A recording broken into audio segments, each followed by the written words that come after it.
Next person I'm going to introduce has been working in Washington, D.C. most of his life. 40 years ago, he was fighting communism. He still is. He's a great patriot. He's also the president of the largest grassroots organization in the United States with over 230,000 members. I've known Mr. Goldsborough for many years. That's why I do films for AIC, because they are dedicated. So can I please have a round of applause for Mr. Robert Goldsborough.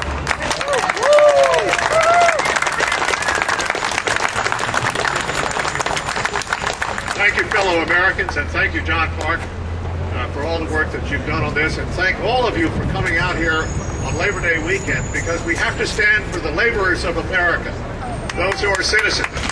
And one thing that we have seen in all the deaths that have occurred since 9/11 due to illegal aliens, tens of thousands, tragic beyond belief, we also have American workers being put out of work or their wages lowered because of illegal immigrants, because of illegal aliens. I'm sorry, John, I corrected you. Illegal aliens have taken the job. And yet this seems to fail to move our congressmen in Washington. Both parties are guilty of it. One party wants cheap labor, and the other party wants cheap votes. And so they don't care if they sacrifice the American worker, our sovereignty, our security, our safety. It matters not to them. And we have coming up an election in 2008, which I think is probably one of the most important ones we've ever had. And we have a number of candidates. And we need to know which candidates are there for the good of the country, not just for their own narcissistic greed and power hungry. We have to judge what they're really for. Are they saying things just to lie to every group they speak to? Yep. Or are they sincere about the safety, the security, the future of this country? Your lips are moving, they're lying. We need lawmakers who don't reward lawbreakers. Tell them We've had enough of them. We've had this administration and the previous couple of administrations. We've had both parties wanting to give amnesty and citizenship to millions of illegal aliens, and they don't care what happens to our security, our safety, or the jobs of Americans. That's right. This has been a great country, a magnificent country, the greatest country on the face of the earth. We don't need to keep exporting jobs and importing illegal alien workers. That's right. I wanted to say one thing that maybe some of you have heard about, which I think shows us what has happened over the past couple of years in trying to pass amnesty legislation, citizenship for illegal aliens. And it was something which happened in Europe back in 1948.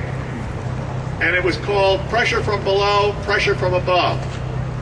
And a member of the Secretary to the Communist Party of Czechoslovakia, Jan Kozak, developed this technique because Czechoslovakia, which a few years earlier had won its freedom from Nazi Germany and all the oppression that went with the Nazis, they were free for a few years, and they had the most successful democratic government in Central Europe.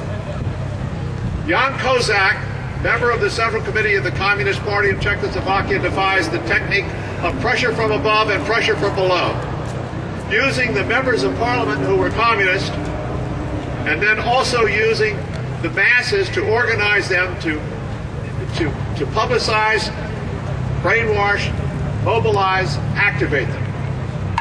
And they succeeded. They succeeded in taking over Czechoslovakia and turning a free democratic republic into a one-state totalitarian slave state. We have to stop and think. Did something like that occur over the past couple of years? Did we have members in Congress who were trying to pass legislation which would suppress America and turn it over to an army, an invasion of illegal aliens?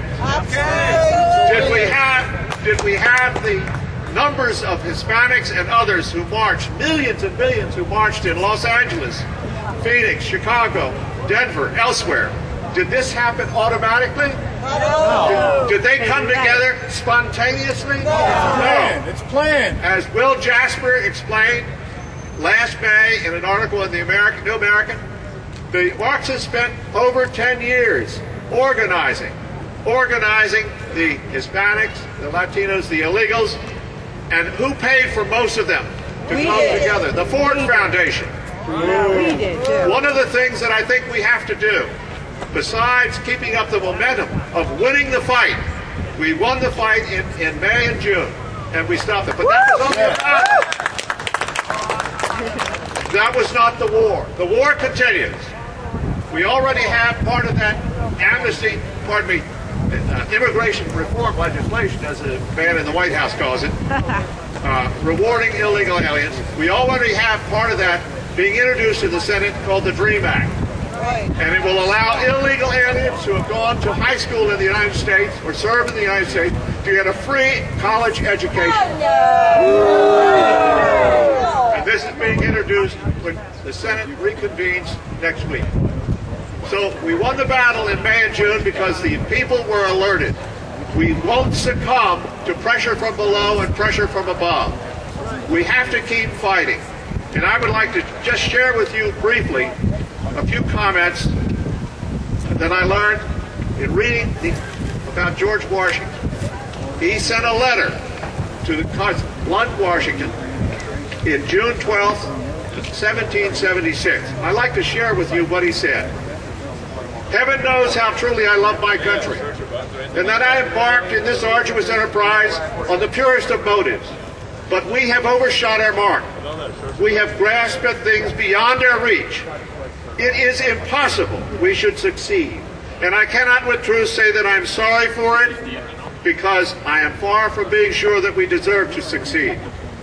Our want of skill, our want of ammunition, in short, our want of everything, which an army ought to have, are all, no doubt, exceedingly against us.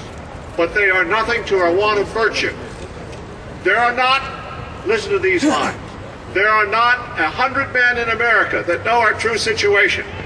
3/4 of the Congress itself are ignorant of it. Oh, yeah. Ron Paul's not. If it be the will of God that America should be independent of Great Britain, and that this be the season for it, even I and these unhopeful men around may not be thought unworthy instruments in his hands. And should we succeed, we are heroes and immortalized beyond even those of former times. In this persuasion, I resolve to go on, contented to save my country or die in the last ditch. Thank you. Yeah.